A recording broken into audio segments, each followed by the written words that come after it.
orang Tionghoa diinjili abad ke-7 oleh Nestorian di kota Xi'an. Xi'an itu ibu kota Tiongkok yang paling kuno dan salah satu ibu kota paling bersejarah di seluruh dunia. Saya sendiri sampai di Xi'an, saya sendiri pergi cari tempat dokumen untuk kekristenan yang pertama taruh. Lalu mereka bikin sesuatu replika daripada batu, dan batu yang asli itu adalah batu menulis tentang penginjilan pertama di Tiongkok oleh Nestorian.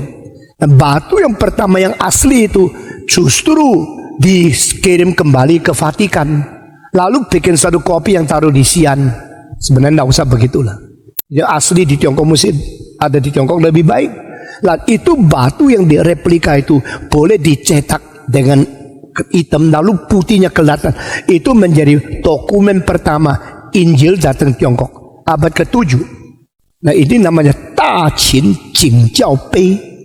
Nah di dalam hal itu kelihatan San Yi Miao Shen, Allah Tritunggal, Yesus Kristus, Elohim. Semua istilah-istilah penting dalam kekristenan sudah ada di Tiongkok abad ke-7. Sama seperti Aceh, ada satu batu ditemukan oleh seorang namanya Dr. Sijabat, satu kamar sama saya waktu di Lusan, dan itu disebut batu Sijabat. Abad ke-7 akhir Islam sudah di Aceh, abad 7 itu kekristenan sudah di Tiongkok. Tetapi yang datang ke Tiongkok itu Nestorian. Nestorian itu bidat, bukan kekristenan yang ortodoks, sehingga akhirnya lenyap. Di dalam 200 tahun mereka berusaha pakai istilah Buddha untuk cocokkan dengan Kristen. Itu namanya indigenization. Buddha tidak ada surga, ada nirwana.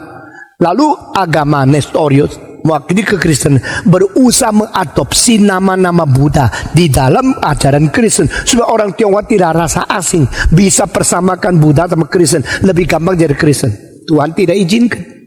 Maka 200 tahun kemudian abad ke-9 seluruh Nestorius Christianity hancur di Tiongkok, tidak ada lagi.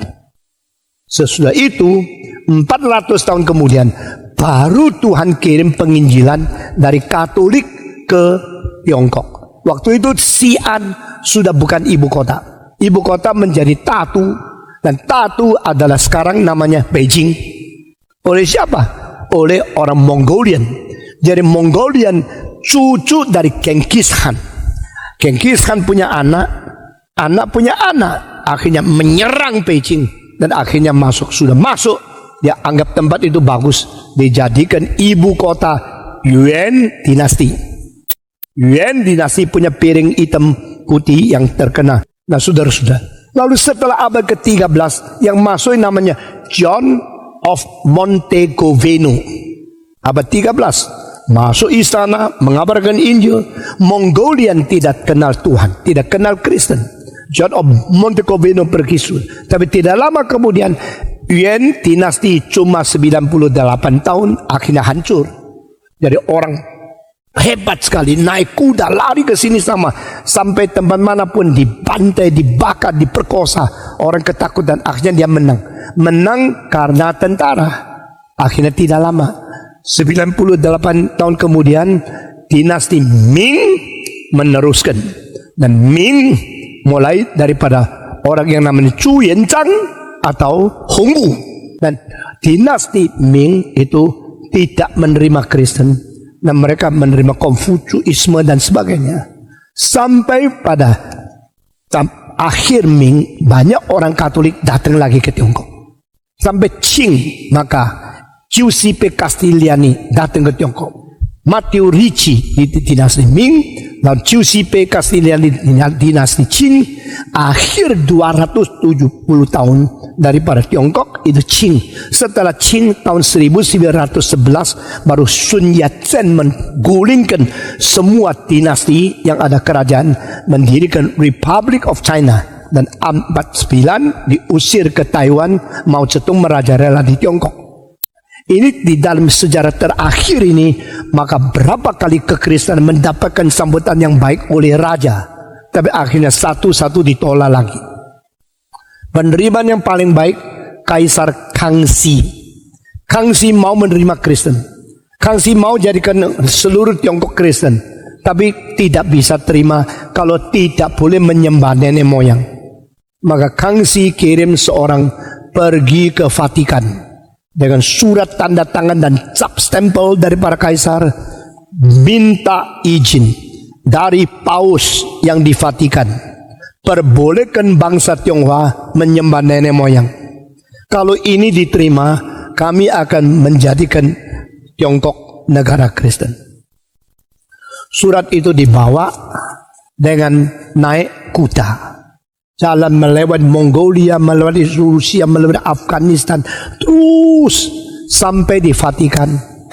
Sampai di situ sudah 1 tahun 4 bulan. Sekarang kalau naik kapal terbang 10 jam sampai ya. Sampai di situ, masuk ke Vatikan, baru tahu raja yang sangat simpatik sama kebudayaan Tiongkok, bukan raja, paus sudah mati. Ganti paus yang baru, buka surat melihat, apa ini? Menyembah nenek moyang, tidak boleh. Kasih surat, tidak diizinkan secara mutlak orang Tionghoa belajar orang Kristen sekaligus menyembah nenek moyang. Surat dibawa lagi sampai di Beijing, sudah 2 tahun 8 bulan. 2 tahun 8 bulan, Kangxi melihat tidak diizinkan, marah luar biasa. Putus hubungan sama Kristen, putus hubungan sama paus. Saudara kalau pergi ke Tiongkok, kalau di Beijing, cari sebuah gereja namanya Chongwen Men Tianzu Jiaotang. Saya pernah masuk ke situ. Dan waktu hari Minggu saya minta taksi bawa saya ke gereja, dibawa ke rumah gereja Katolik. Oh saya inilah Chongwen di Batang. Wah saya interest karena saya boleh menyelidiki sejarah. Dan di luar pintu ada satu tembok, atasnya masih ada batu-batu, tulisan tangan sendiri diukir ke dalam marmer oleh Kaisar Kangxi. Lalu Kaisar Kangxi memuji kekristenan dan sebagainya di situ. Nah ini semua adalah dunia penginjilan, sejarah penginjilan.